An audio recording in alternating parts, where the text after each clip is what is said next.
Good evening everybody, welcome to Pritha's art food and travel.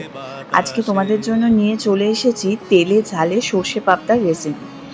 কিছুই না, প্রথমে পাবদা মাছগুলো ভালো করে ধুয়ে লবণ, হলুদ আর লঙ্কার গুঁড়ো দিয়ে কিছুক্ষণ মাখিয়ে রেখে দেবো।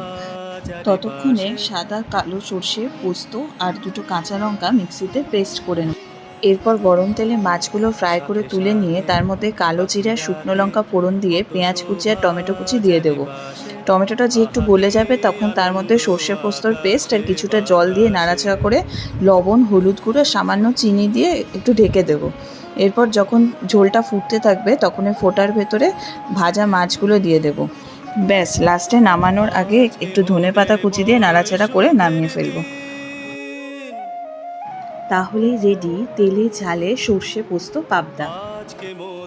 আর হ্যাঁ, নামানোর পরে একটু কাঁচা তেল দিলে কিন্তু টেস্টটা আরও বেড়ে যাবে।